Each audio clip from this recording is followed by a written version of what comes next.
In any event, I'm Stephen Collins. I'm the CEO of Matter. Welcome to Tales from the Trenches. For those of you who don't come here all the time, I'll give you 30 seconds on Matter and then introduce our program. We are a little over 4 years old here now, and we really do three things. We incubate startups. We have more than 200 startup and growth stage companies that are members of Matter from around the world.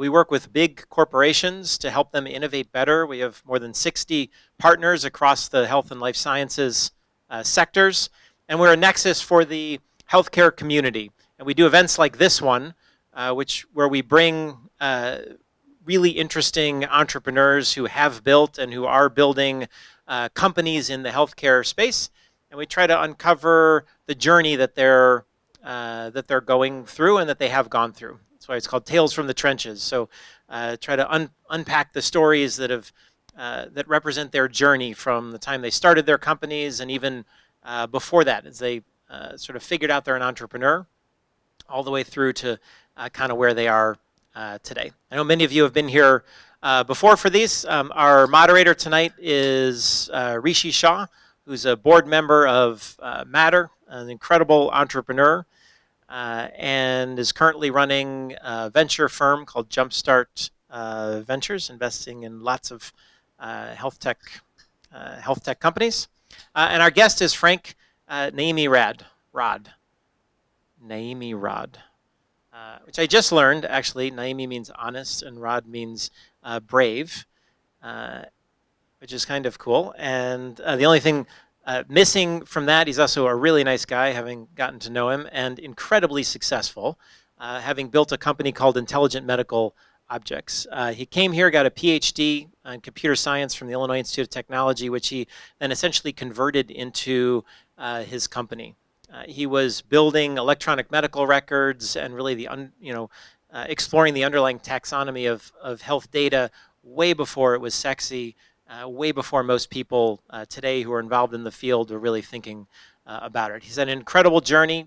Relatively recently sold his company, or a big chunk of the company, to a private equity firm. He's the chairman of Intelligent Medical Objects now, and is very active charitably and really looking at ways to give back to the state of Illinois. So I think it'll be a really interesting conversation.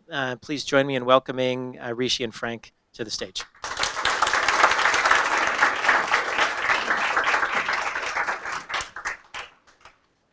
So Frank, it's really great to have you here with us. We've had many great entrepreneurs take the Tales from the Trenches stage here at Matter, but I've got to say, maybe of everybody we've talked to, you're the only one that, almost, I'd say not all, but I'm sure the vast majority of healthcare practitioners interact with the terminology and the work that you've done. I think I read 80% of all the healthcare delivery organizations use it, and that's quite a feat. That's really extraordinary. So I know everybody's excited to hear from you here today. I personally am also looking forward to our conversation because, we often sometimes hear of the college dropout that starts a company. When I met Frank, it was especially fascinating because he's turned a PhD dissertation into an incredible business. And that's a story that happens, of course, but it'll be great here to talk about it and learn from it here today.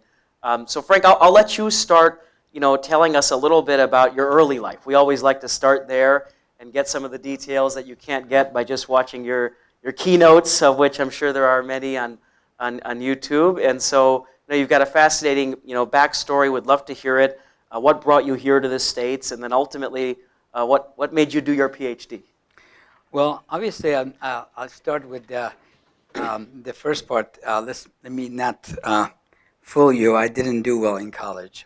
It took me 7 years to get my bachelor. My wife waited for me for I get a couple degrees while she was waiting for me. I was still doing entrepreneurial work when I was in college, but Arab oil embargo kind of basically showed me that being in retail was not a good idea. So I decided to go to school with my wife.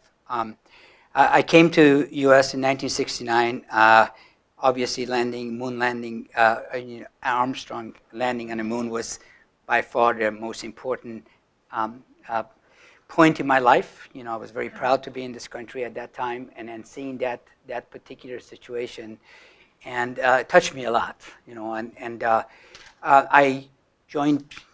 Do you still remember, as people say, where you were when you saw it? Absolutely, absolutely. That was a night that I would never forget. Yeah. And I was very proud. I was born in a family of military family in Iran. My father was an Air Force general. He was a tactical commander of southern Iran during the Shah's. And a very influential family, but when I came to U.S., he wanted me to go to military schools, and I told him, no, I want to go back to U.S. because I really want to work as an entrepreneur in U.S. Technically, I believed you can do anything at U.S. and you can have your dream come true. And when I came, he only offered me $100 a month, and he said, that's all you're going to get. And wow. My tuition was $450 in the junior college, so I was really suffering. And the best time of my life was when I was working for $1 an hour, 11 at night to 7 in the morning in this restaurant. And my English wasn't good, and I basically was really cooking, frying for people going to work in the morning, and people coming out of the bar at night. The most beautiful music was Johnny Cash music. My name is Sue. How do you do? So I never forget that. I mean, and I didn't have money, and I really had to I worked in the restaurants. Actually, I cooked myself. I ate good food at that time. And I went big. Kroger's, who was really right from where I worked and going to school next to my house I was staying at, begged them to give me a job. So finally, I got a beautiful raise, $1.75 an hour, being a stock boy. And I think those were the best part of my experience of connecting with America in the more fundamental viewpoint. And really, I got interested in healthcare when I met my wife in the first ever co-ed dormitory in Illinois State, Warrison Tower. I met her in fall of '70. She just lost her brother to leukemia, and she was an art major, and she wanted to be a doctor. I was just so impressed. I mean, everything changed for me when I met her, and we've been together since. And so at that time, by the way, what did you think you wanted to do when you came and you were studying here? I remember me and my wife, I remember I went back to Iran in 1972, and I asked my dad, I said, listen, just give me $1,000. Let me go to Mashhad and buy a whole bunch of lambskin coat because that was the Beatle times, and buy some rugs and some ring. And that's what I did. I took the $1,000 a year. I came in right off of my suitcase alone. I made $4,000 out of myself that I brought. So it was. You were an entrepreneur. I was an entrepreneur. Yeah. I loved doing that. I loved. I was always in International House. I ran most of the. Where international people came together, brought their stuff and sold and raised money for International House. And so basically, I connected with her, but I wasn't entrepreneurial till we decided to go back. Both of us decided to go back to school. Even though we went back to school, we both got a graduate assistantship at Southern Illinois when we went to a graduate school. But every weekend we used to go to these flea markets, and I used to make macrame jewelries, and that's how we make money, Sure. So we made money with the macrame jewelry. And I was so entrepreneurial that I didn't want to really just sell the macrame jewelry. I said, every weekend I'm going to go there. I have to make at least $500 every weekend. So whenever it was kind of low, I actually went and started doing trading. So I trade with different painters, different artists. So I got really involved with a lot of artists in Illinois. The beautiful part of that experience was me and my wife in our Volkswagen van. First was a Beetle, then we bought the van. And we used to go through these places and seeing the neighborhoods and the families and the whole the culture of Illinois. And Illinois has given me and my wife a lot. So we both got a graduate degree, and I got a job at State Farm in 1980. My wife finally decided to apply to medical school after she got 2 bachelors and 2 masters. Sure. And she applied to medical school, and she got accepted at several schools, obviously. And she decided to go for Chicago Medical School because there were next to Cook County and decided to move to North Rosalind Franklin, now in North Chicago. And her parents were in Waukegan. She was from Slovenia. So obviously, I'm from Iran. I was raised Shia Muslim, and my mother was Jewish, and I finally married a Catholic girl in 1980. so it was a really nice transformation. And so she got accepted. At that time, I was working at the State Farm. In the meantime, I had two other jobs. I was computerized a so-called a company called Woodmere, which was office supply. I did their inventory system. And then I had Bain, Allison, and Saint, which was another law office that I developed their time accounting for law firm. So I was doing that inside. I was an entrepreneur all the time. But at State Farm, I was elevated very fast in the State Farm because I had a master's in computer science already, and I ran a training program for the State Farm, which was very interesting. They did two months of training, and then that 2 months they did projects, and I converted that from 2 months training.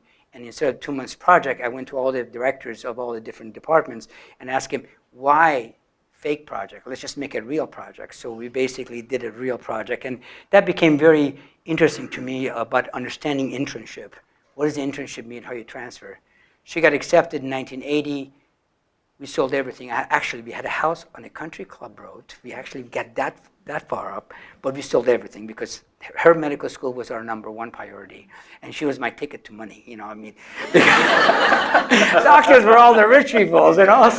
So we basically went to we went to I remember it was our condominiums, and where we waited this long to have babies, you know. So we basically got married, and she had the first baby in the first year of medical school, and second one in third year of medical school. Wow. And so it went very well. And I had my master. I was working still some activities, and when she went to residency, this is a very interesting concept because, you know, she decided to go to residency Cook County, and driving down from Waukegan to go into Cook County was just tough. And she stayed in dorm at Cook County. And then one day she had a bad accident. You know, someone hit her in the back, and next thing you know, her had a really bad back pain. And suddenly I said, oh my God, our future is dead, because this is during a heal time. We would start borrowing money. And our loan at that time was $580 and was accumulating at 18%, and it was like a serious concern. Anyway, so nothing was important. I talked to the dean. I was running the academic computing and research computing as well. I was teaching 4 classes at the medical school. I told the dean, I said, I got to focus on family, my wife. I got to get closer. So we actually bought a house in Edgebrook here, which was very close to the highway, and she could come actually for lunch from home, you know, when she was on call. So we bought that. We went there, and when she was doing her onc rotations in Cook County, and she's so connected with the surgical department, and so she brought home one of her surgical friends. And when I told the dean that I was going to go part-time, I actually started cooking and everything else. I was very proud being a house husband part-time. And so she brought this other surgeon from Cook County, and she said, you know, Frank, I'm going to bring her husband as well. You know, could you cook for us? And so I cooked, and everybody, and they had 2 boys, and so they were trying to bonding the 2 house husbands together, and be sitting down, and the attending said, Teresa, you won't believe what happened.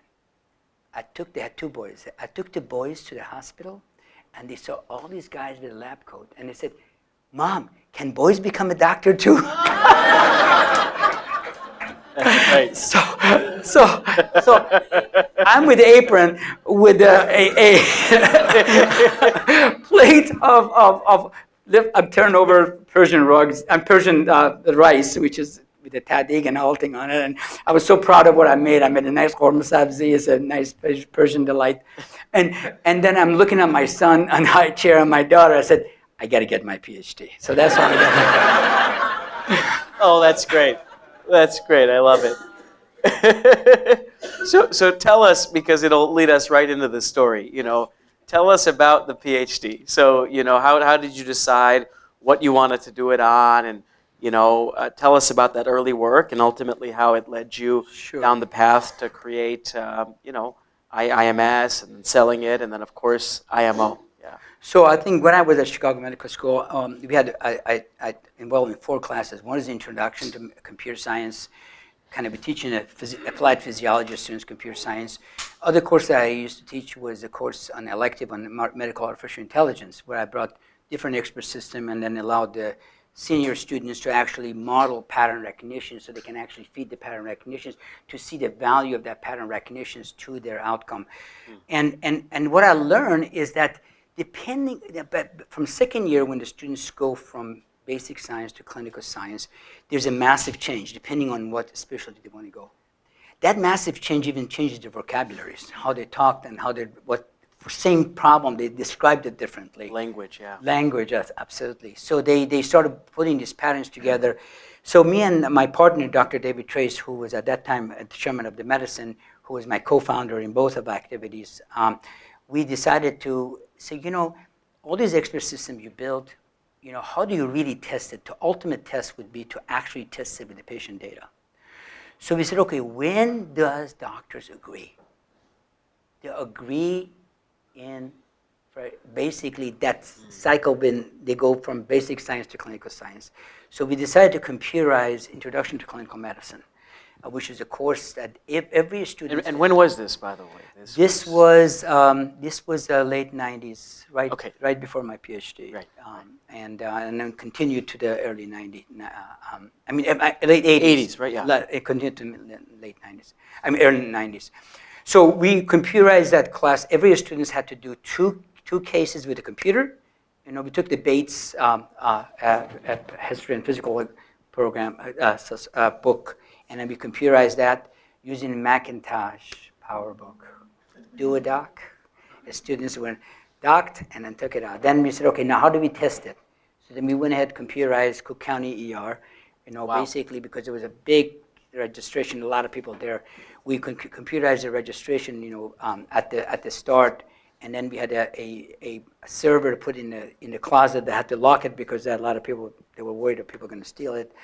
So we then used the students went and did a do-a-doc. They took the program. They did a history and physical. Then after history and physical, they took the terms from different expert systems and I fit it into the expert systems, and I got the result of differential diagnosis, compared that differential diagnosis with attending, we call it informatics workup. Then when they identified what it was, then they did a full basically documentations with the literature search on Medline and everything.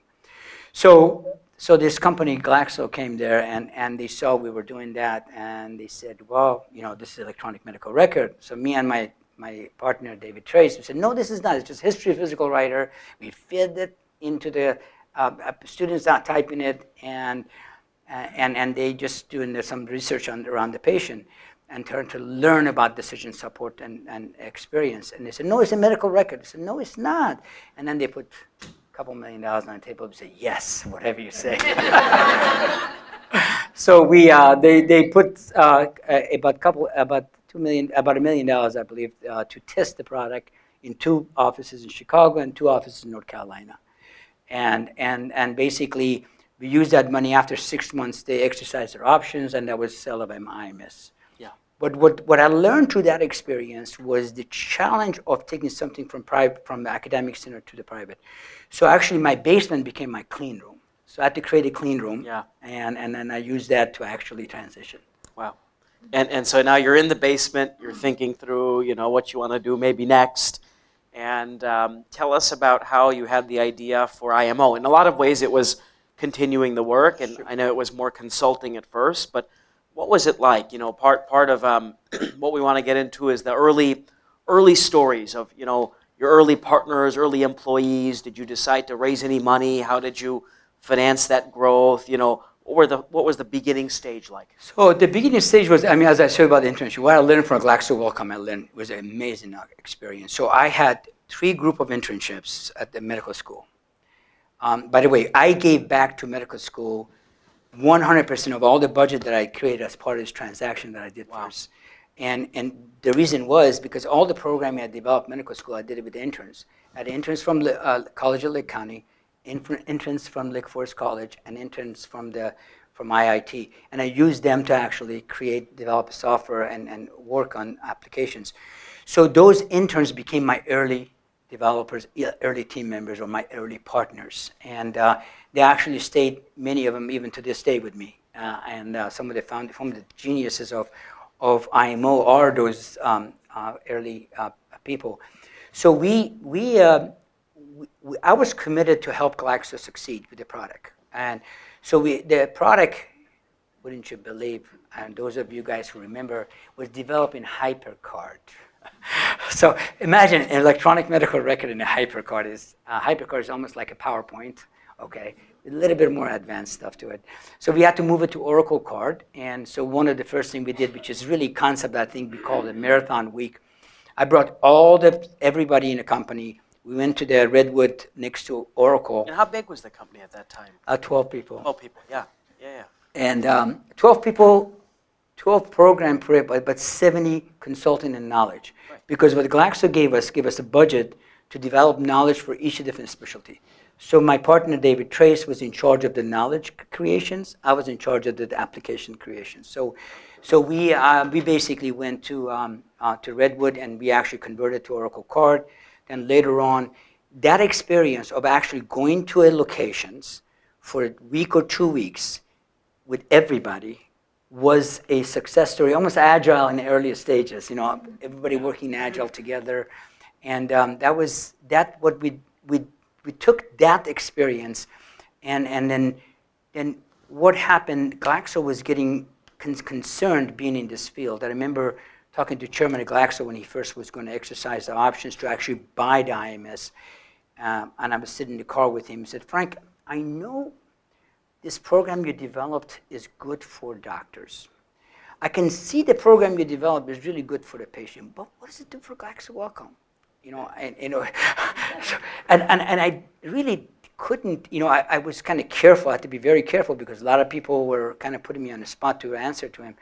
And I said, I don't know about your business, but what I do know is that if you want to really measure outcome, this would be a right type of measurement, because it's not really a single visit. It's really a longitudinal aspects of the care you have to do. And then Glaxo, basically, we took the program that we developed, we worked with Glaxo to actually put that into 5 different regions for the Chorus project, which was this is during time that Glaxo purchased a company called Wellcome, which had the medication for HIV, and they were challenged by another company to actually saying that if you administered their other medications in the cocktail treatment for HIV, would have a better result than Glaxo's result. And so they only had like 60 or 70 cases. And we, throughout our project, we actually collected almost 6,000 patient data overall over the site. But the way we collected the data, we actually sit down and looked at what was the most important value proposition in the electronic medical record. Well, it was the problem. Because in a comorbidity and a complex patients with HIV, you have to really look at the complexity of that patient, the staging of it, where they are, how they're classifying it. So it became very clear to us that that was the golden goose. That was we already started distributing our problem vocabularies, but we did it more to try to match and map to the billing codes and to the CPT codes and for procedure code. But when we saw that, we realized the docs were saying different descriptions, and that those different descriptions were as important of those coding system descriptions, because you want to keep that descriptions the way they were thinking about it. Like my wife says, breast cancer and cancer of breast, when she writes in her note, are not the same. I said, why? What do you mean? She said, well, when I say breast cancer, I'm ruling out the breast cancer. When I'm saying cancer of breast, patients already have a cancer.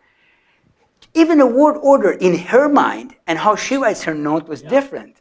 And so that really kind of created this kind of model for us of how important that was. And then we used that as our foundations for our terminology. And we very successfully were able to demonstrate if you administered Glaxo Wellcome medication in a cocktail treatment was more effective than SmithKline. And at that time, Oh, by the way, that's what it's called, GlaxoSmithKline, SmithKline. not SmithKline Glasgow. yeah. I'm just taking credit for that. No, I'm just joking. At that time, maybe the mic's not there. Let's see. At that time, Frank, who else was working on this? This seems pioneering in a way, right? To really provide a standard approach to language like that. Was this, something being worked on by other companies, other academic projects? Several.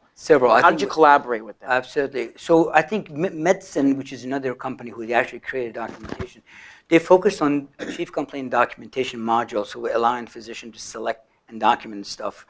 And where we selected only to focus on what is the result of that documentation and how that elevates to the problem list.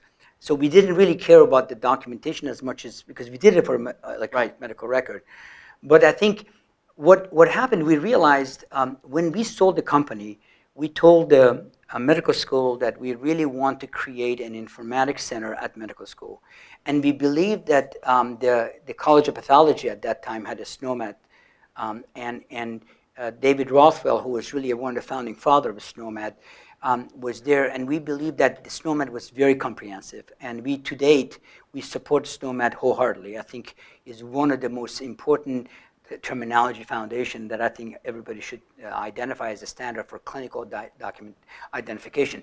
So we hired David Rothwell into our team. I see. So most of our content was not only right from the beginning, we actually had everything that we developed not only mapped to the ICD, we also always mapped to SNOMED. We believe that you want to follow the standards. You don't want to create a new standards, you want to follow the standards. Right. That's very interesting, building on that work, because I'm sure that continued over time, right? Certainly. I know it started as a consulting company. Give us a sense of the early vision for IMO. Did you always have a sense of what it would turn into? What were the key moments as you built the company, especially in the first couple of years before, as you say, it became more of a product company and Epic started to use it? Absolutely. So I think that we were passionate about what we were doing. We were the best at it in the country. But what we didn't look at is it making money, okay, and how you make money. I think I had one of my board members who became my advisor, and Charles Safran. I invited him to become my coach. And he became my CEO coach. So first thing he did, he threw this red book on my table. He said, "Frank, read it." And it was a good to great. And this was 1994, and I'm not 2004. I apologize. And this is when we actually just got Epic kind of adopting us, and many of the Epic angel investors have said, "Listen, we really need to focus. We've been a $2 million company over and over, but we just don't have anything reoccurring. People." Was that the size at the time? A few $1 million, but Yeah. different clients. Different clients, consulting, And what type of team? How big was the company at that time? At that time, actually, when we lost the Glaxo Wellcome contract, we went from 72 down to 14 again. Yep. So that And that was, and then almost the next step was the new birth of the IMO today. 2004. Okay. 2004 really started this movement, and I think I focused on bringing some investors in, which is an angel investor at that time still, but with a focus of creating a recurring revenue. Yeah. And that was our subscription model around our problem vocabulary. And then we reoccurred revenue. And the most important addition that we did into our philosophy is that clients were really number one. And we focused on that releases that we did and making sure that every release we did, if there's any problem, everybody focused on it. I created what I call operational team, tactical team, and a strategic team. When you're a small company, you got to be very, very careful. What does it mean if there's an operational problem? Well, if there's something going on in the front line, the person who was in charge of operation became the CEO. Right. He had access to anything he wanted or she wanted. And then the tactical team were really looking at a 12 months strategy.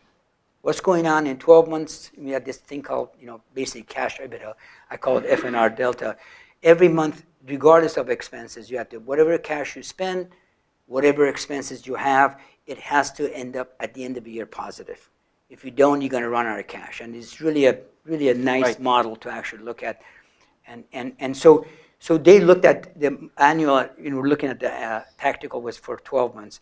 And the strategic was the 3-year plan. So I think that model worked very well for us. We actually charted out all of our stuff, and we continuously doubled, tripled our recurring revenue to a point that when we start to develop our SIMs, for selling, we were doing almost $60 million recurring revenue. Yeah, no, it's an incredible, rise and success story over time. Going back to that seed stage, the 2004, taking the consulting business and starting the company as we know it today. Was that angel round? Was that the first time you raised money? We had the angel run, but we never looked at it in its trajectory for 12 months or long term. So we had one angel investor. She always was there for me, Yeah. and she helped a lot. And obviously, all the money that I had, and I got to tell you this story. It's a funny story. I remember sitting with my 2 kids in the back seat and with my wife when I first sold the first company. And so my kids said, "Oh, Dad, are we millionaires now?" I said, No. First, we have to pay Mom's loan. I mean, both of us loan, not hers loan, but that was like a $750,000 check that I wrote, the first check. And then second one is basically, I said, I want to spend the rest of the money to go after the dream. I think we're not done yet. And then next time we drive in the car, and my kid said, well, every time we start talking about IMO and a new company, everything, Mom and Dad, we don't want you to talk about it. So why? You're not going to get it anyway. So they didn't want us to talk about it. So basically, that I wasn't really looking. I always thought it was going to come, but Right. I never was a strategic till. Right, you didn't start out doing that, right? Yeah, so that was hard because everybody was passionate.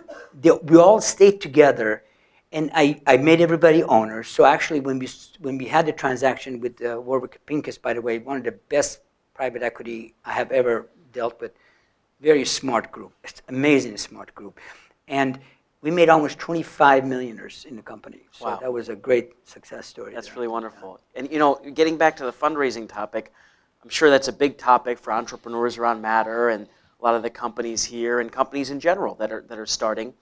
What advice would you give to entrepreneurs who are watching this thinking, okay, we've got an idea, we've got a few people, how should I find my angel investors? How should I think about financing my early growth? You were able to do it very efficiently for a long time, starting with customers early, but you did have that angel round, and over time you've worked with venture capital or private equity.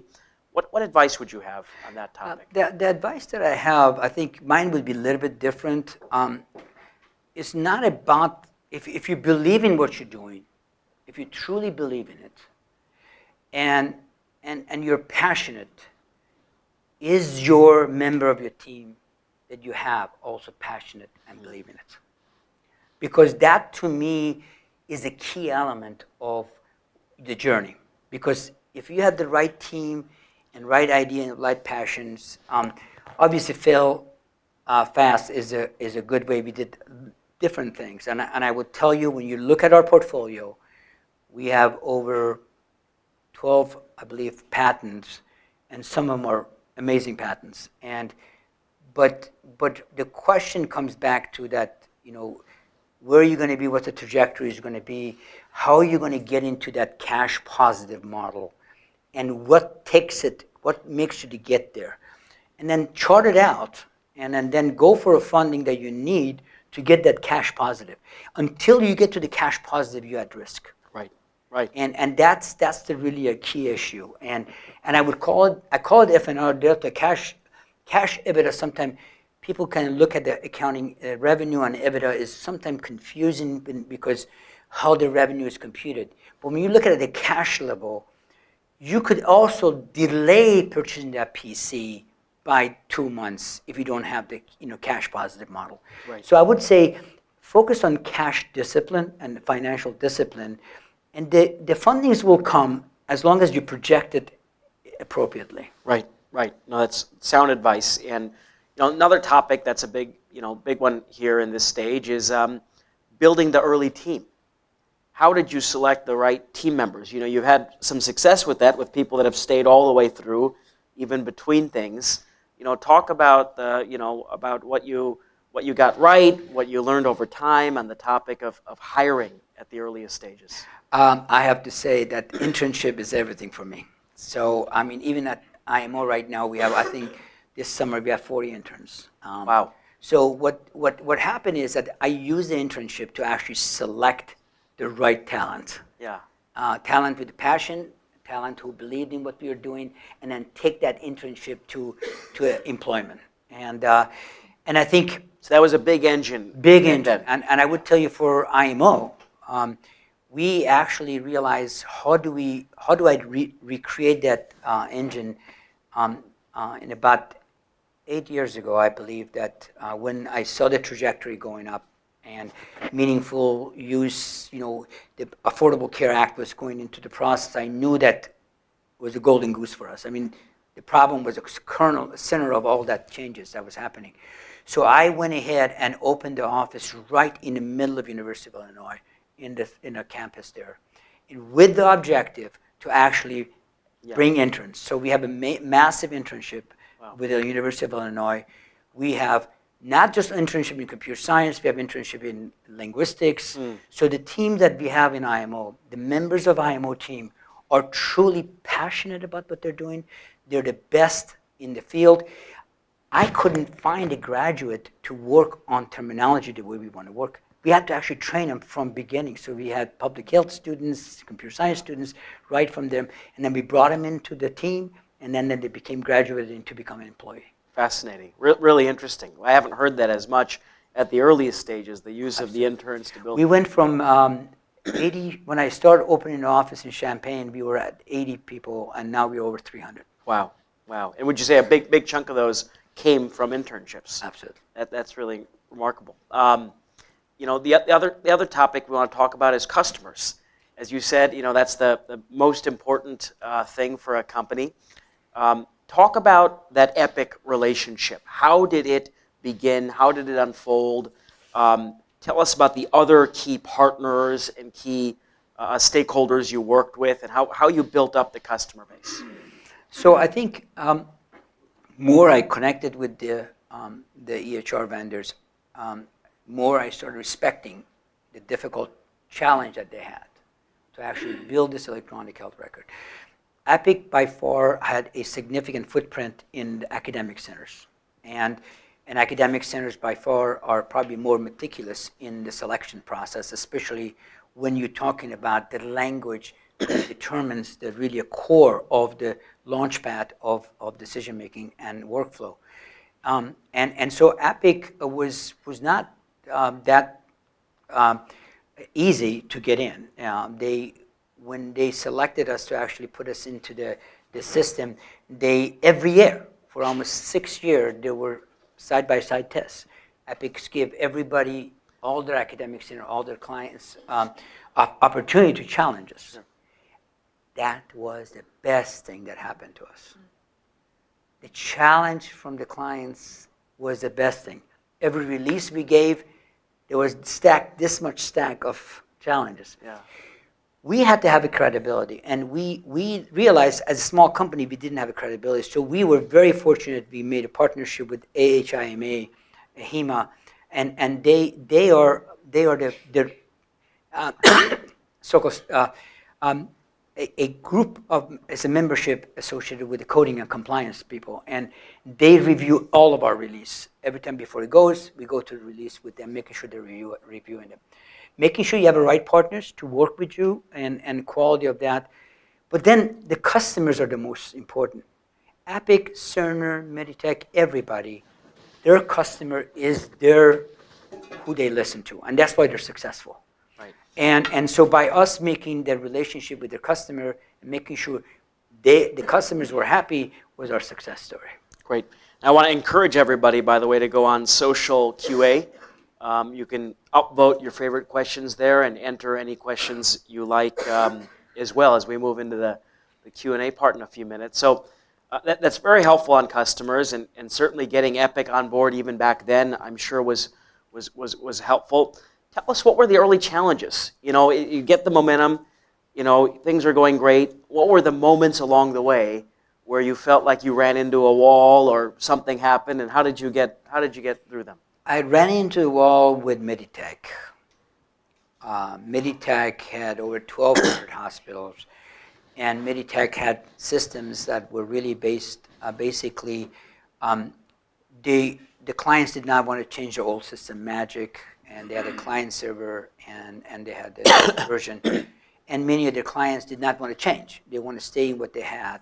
And so Meditech knew they need us, but it was hard for them to take older systems and where it did not have, the operating system did not have the capability of the large databases to be able to adapt.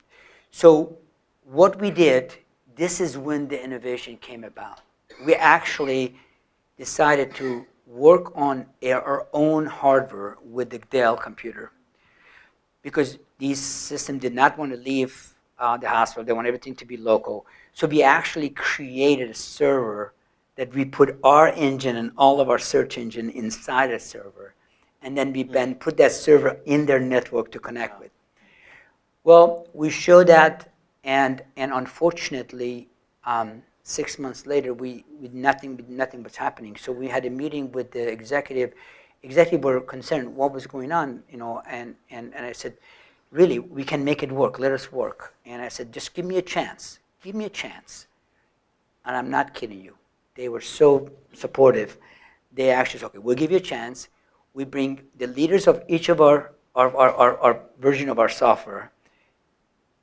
This is a true story. We went into the room where technically pizzas were thrown under the door. In 2 days, we were able to connect, and there was a competition between the teams. Wow. And the team at Meditech are amazing. I mean, even the legacy system, these programmers are truly geniuses, and we were working with our geniuses from our team and the geniuses for their team. We were able to connect the system, and in a year and a half, we deployed across 1,200 hospitals. Wow, that's really incredible. That kind of speed of deployment. Because of the server that we created and model. Tell us a little bit about the state of the company. Maybe when Warburg came in, and how that transition has been, what it's been like working with private equity, the transition also to what you're doing now, your focus as chair of IMO instead of CEO, and the accelerator and some of the projects around the next chapter. Absolutely. I think what I loved about Warburg, obviously, when we put together our SIMS and went for the bringing investors, we had over 90 plus interested parties, which is very fortunate. We actually selected top 11s, and we had management meeting. We made, all the way from beginning, I was very careful to make sure that everybody knew that we have to have a strategic partner. I felt that you need to have a strategic investors in the pool.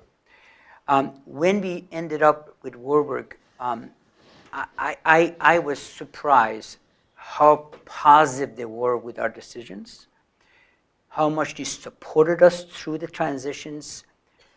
But the part that I was probably most impressed with every one of those private equities and venture companies who were at the Final Four is that they were so smart. Oh my God. I mean, I was just stunned with the intelligence they had, the due diligence that they went through. They knew what was going on. They challenged every step of our planning. But Warburg basically came in, agreed with us with our strategic, they challenge you, obviously. I mean, they don't just take your word for it. They basically allowed us to bring the strategic partner, which was Ascension Ventures, as well as Cedars-Sinai Memorial Care, who are our two strategic partners. And then they allowed us to roll up our some of our stocks of the people at IMO to the new company, which is really was a major change. But I'm telling you, working for your own company and working for private equity is not easy. It was a very, very hard learning experience for me, because the demand is there, and an expectation is there, and discipline is very, very important. And they really do not allow you to make a mistake. They do not allow you to make a mistake. But one thing they did for me, which I was very impressed, they when the time was right, they asked me to go to actually select a new CEO. And I mean, there were so many talented executives that I interviewed. Oh my God, every one of them I interviewed, so I became more and more humble. Oh my God, these are all so smart people. and Ann Barnes, the person that I met that I fell in love with, which I think she was running a public company, Medata, and she really touched me because she was working the provider side. She helped providers revenue cycle models. She understood being able to outsource outside the country, inside the country. Very efficient young lady, and I was just I fell in love with her as well, and I basically recommended her, and I think they selected her as CEO. And I will tell you is a change because now one thing I love about her, what was missing in my company, because I brought everybody from internship, we did not have right talent in the right seats. And what I'm so impressed with Warburg and Barnes is that they went ahead and picked up the best talents for the seats that were empty. Okay, which is really impressive, very, very impressive. I'll tell you, when you get a right private equity and right management team is the best feeling. So I go home, I'm just so happy. I mean, I feel like, not only that they take the responsibility serious, because we have such an important role that we're playing right now in healthcare, but I can now use that platform to build the next evolutions and next generation stuff, which is really what I'm doing right now, focusing on next evolution. We could talk for another hour about that. We want to make sure we get to some of the Q&A, but if you were to give us a 1 or 2 minute summary, Frank, of that next chapter, what you see that you're most excited about, what would that be? What is your day like right now? What are you excited to be working on? I am truly want to give back to Illinois.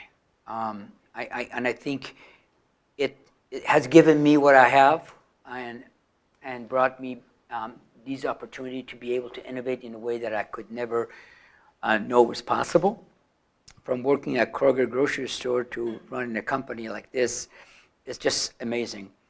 So the way I'm looking at it right now is that how can I learn the stuff that I have done and make it into the innovation? So me and my wife have given some endowment to Washington University, because Washington University and Barnes Jewish in really handling some of the Southern Illinois activity. There's a lot of pressure in Southern Illinois right now, and one of them is in nutrition in pregnancy, and other one is in social determinant for children between 0 and 2. I believe if we attack that population, we will have a lasting effect in the population in Illinois. The second thing that what I'm doing, I've been very fortunate to have a friend of mine, Barbara Rapchak, who is really have done a company called Leap of Faith Technology and done a lot of SBIR grant and stuff. Partnered with me. We're working with IMO, obviously, as we created this new division, which we call academic informatic innovations, and trying to really bring academic innovations into Illinois in a way that we can give back to the people of Illinois. But when you say innovation in informatics, you are talking something humongous, because you're now talking about actionable workflow, data analytic, machine learning. There's a lot of things going on there. So I felt that what I can do, I can create a funding, create an environment for innovators to be able to test their stuff, and that's what I'm trying to do right now. Very, very interesting. So we have a good set of questions here. We'll try to rapid fire through them. The first one is, how would you describe the state of EHRs right now? What is working well and what still needs work? I think the state of EHRs, based on the companies that I know, I would tell you they are coming alive in a way that they are becoming more and more concerned about outcome. When you start going from fee-for-service for value-based care, it is clear the transparency is there, and they're realizing the transparency is important. And the challenge, I think, right now is the users more than actually the EHRs. I think the EHRs, they are very advanced in many aspects. One biggest problem that they're having is that they have to make sure the users community is prepared for some of the changes that are coming, and the changes are coming, and they're coming very fast. What do you think the biggest gaps are there, right, in the delivery organizations using the technology that's already there? Education. Yeah. Education, I think, that's one of the part that I'm trying to do in my innovation center. How can I build a best educational mechanism to allow the care providers, and I consider the patient as the care providers for their own care, to learn about what they have to do and how to use these tools. There's so many good stuff that's happening. You mentioned the golden goose back then was what you were working on. What do you think is today's golden goose in healthcare? It's the problem. It's the problem is I still is a golden goose. I tell you, the bottom line is, why are you going to a doctor? You have a problem. You want to solve it, okay? So the bottom line is that if the patient knows about the problem, if the providers build their communication with the patient around the problems, right. I think that is still the golden goose. But what happens is that now the treatment of the problem, as you go into treatment management, is now changed because of the precision care. Now when you start doing the precision care, what happens when you bring the genomics and you start connecting genomics attributes to the problem list or to the medication, to a treatment, again, now you can see it just grows. Right. But you need something to hang things off of, to measure things. I still think the ultimate golden goose is being able to take advantage of the documentation around the problem better. Here's an interesting question around advice for founders. In the early days, the question is, I would imagine that explaining your concept was challenging. Do you have any advice for founders working on emerging technologies, things that are not yet mainstream, they're novel? How do you make it easier to explain? Yeah, that's an interesting concept. It's still hard sometimes for us to explain, for me to explain this stuff. I think having a good marketing team and bringing a good new marketing team, understanding the problem that you're trying to solve, and making sure that you make that as easy to understand. A true elevator pitch is very important. And so we actually changed our whole naming conventions in our company now. It's been a major success in for our client understanding. We identify IMO core, which is our IMO terminology foundation, and then we have what we identify IMO precision sets. And a precision set could be a different view of the terminology, how it's used, either for value-based services or for different kind of reporting or behavioral health services. And I think that, to me, that ease of naming the product that resonates with the users that you have is a key issue. And I am not good at it but my new CEO is, so she did a good job. Of course you have a naming and terminology answer. This question is about culture. IMO is consistently rated as a great place to work. What did you do to build that culture? And how have you been able to sustain that culture with the new investor and leadership changes? I think the reason I selected Anne was really because of her vision. She was really caring for the providers, understanding what you're trying to do. What is your mission in life? I think the mission in life, when you talk to anybody in IMO, is that they want to give back. They want to help the physician to deliver better care, make their life easier. They want to help the patients to really help themselves. And I think that concept, that really audacious goal of being influencer in that movement has been really keeping IMO team together. And not only IMO team together, but all of our clients are kind of gravitating to IMO because they know what we say, what we do, has a purpose behind it. Right. It sounds like purpose, is the passion for that is very key to keeping the team together. Building a business always comes with some sacrifice, is this question. What were the most significant sacrifices you made, maybe personally, in building IMO? I put my family at risk. I did put my family at risk many times. And I think it is it is clear. Sometimes I was blinded, and I think if I had the choice, I relied on my wife a lot. Okay, so she did become a gynecologist, and when we were raising money and we had no money, we had to get a second or third mortgage in our homes to actually, kind of make the payroll. I remember she's working 2 jobs. She was doing infertility and she was doing working at Naval for OBGYN there. And I put her through a lot of stress. And that was by far probably the worst thing I did.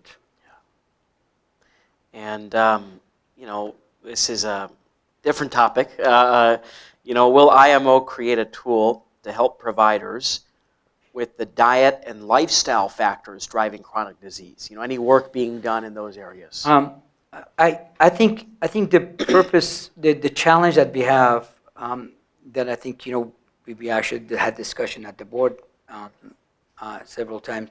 The challenge that we have as we move into the consumer space, what is the role that we need to play? I think what we cannot overlook is that the foundation that we have created and the role that foundation plays between a provider and patient communications.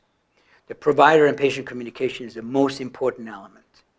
Now, how that provider-patient communication reveals itself in new applications is something that I think innovators have to do. I think as IMO, if IMO continues the quality of delivery that we have, as I'm seeing it right now at every meeting, that they're making the quality better and better and better for these foundations. I believe we can provide those value set, or we call precision value services of terminology, to make innovators who use our services successful. I think that's going to be our gift to the market. This is a broad point, but what are the major challenges from your perspective as it pertains to healthcare data itself and making it more actionable to improving outcomes? Any, the highest value you see? I think the highest value, understanding where that data is, where it was collected, in what context. Okay, so the fact of the matter is that when you have an acute event, a surgery was done, and the result of surgery is important. What happens during the surgery, if there's a code or something, it may not be as important in future. So really understanding and identifying what element in the data and when, in what context it was selected. The second one, I think the biggest risk is knowing who, when, and why. Meaning that who was the person who collected the data? Okay, when was it collected, in what context, in what stage of the care? Is it a diagnostics phase of the care or a management phase of the care? Is it an admission or a discharge? And the third is that why was it selected? Why was it documented? And I think if you identify those, and I think then the whole data, it just kind of filters out. Right. Many machine learning services are happening.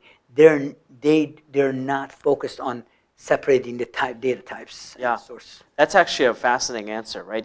So much of the work is around how do you relate different data, segment it, but getting deeper into the source and profile of the data itself is really interesting. My favorite course in my PhD, my computer science, was automata theory.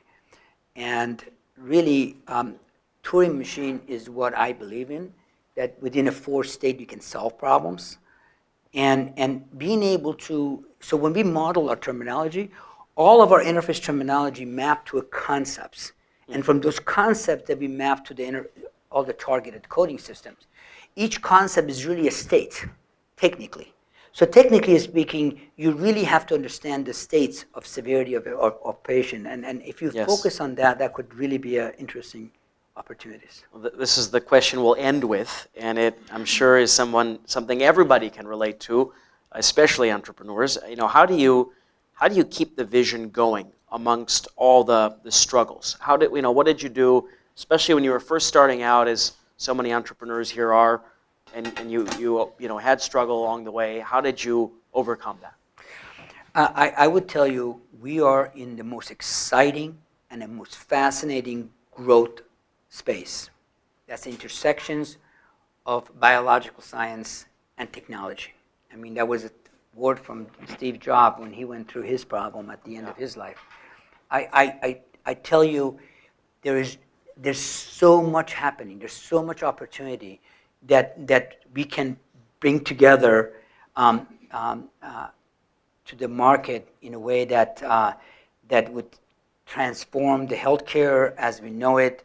And there's just so many ways to go at this market. I think I would never give up, but I would say, don't, if you're gonna work on a new medication, be careful to understand the transparency is there now. It's no longer you can hide behind the data. You cannot hide behind the data, and the data should be your friend. When you put together a genomic-based precision care model, you have to realize that medication value geometrically increases if you build a technology workflow around it. It's a different ballgame. You know, that's what I think. That's how I explain it, and I think I get the kids excited. So Yeah, that it really moves the needle. It really matters. Yeah, right? Okay. Well, thank you so much, Frank. We appreciate you so much joining us here. Great.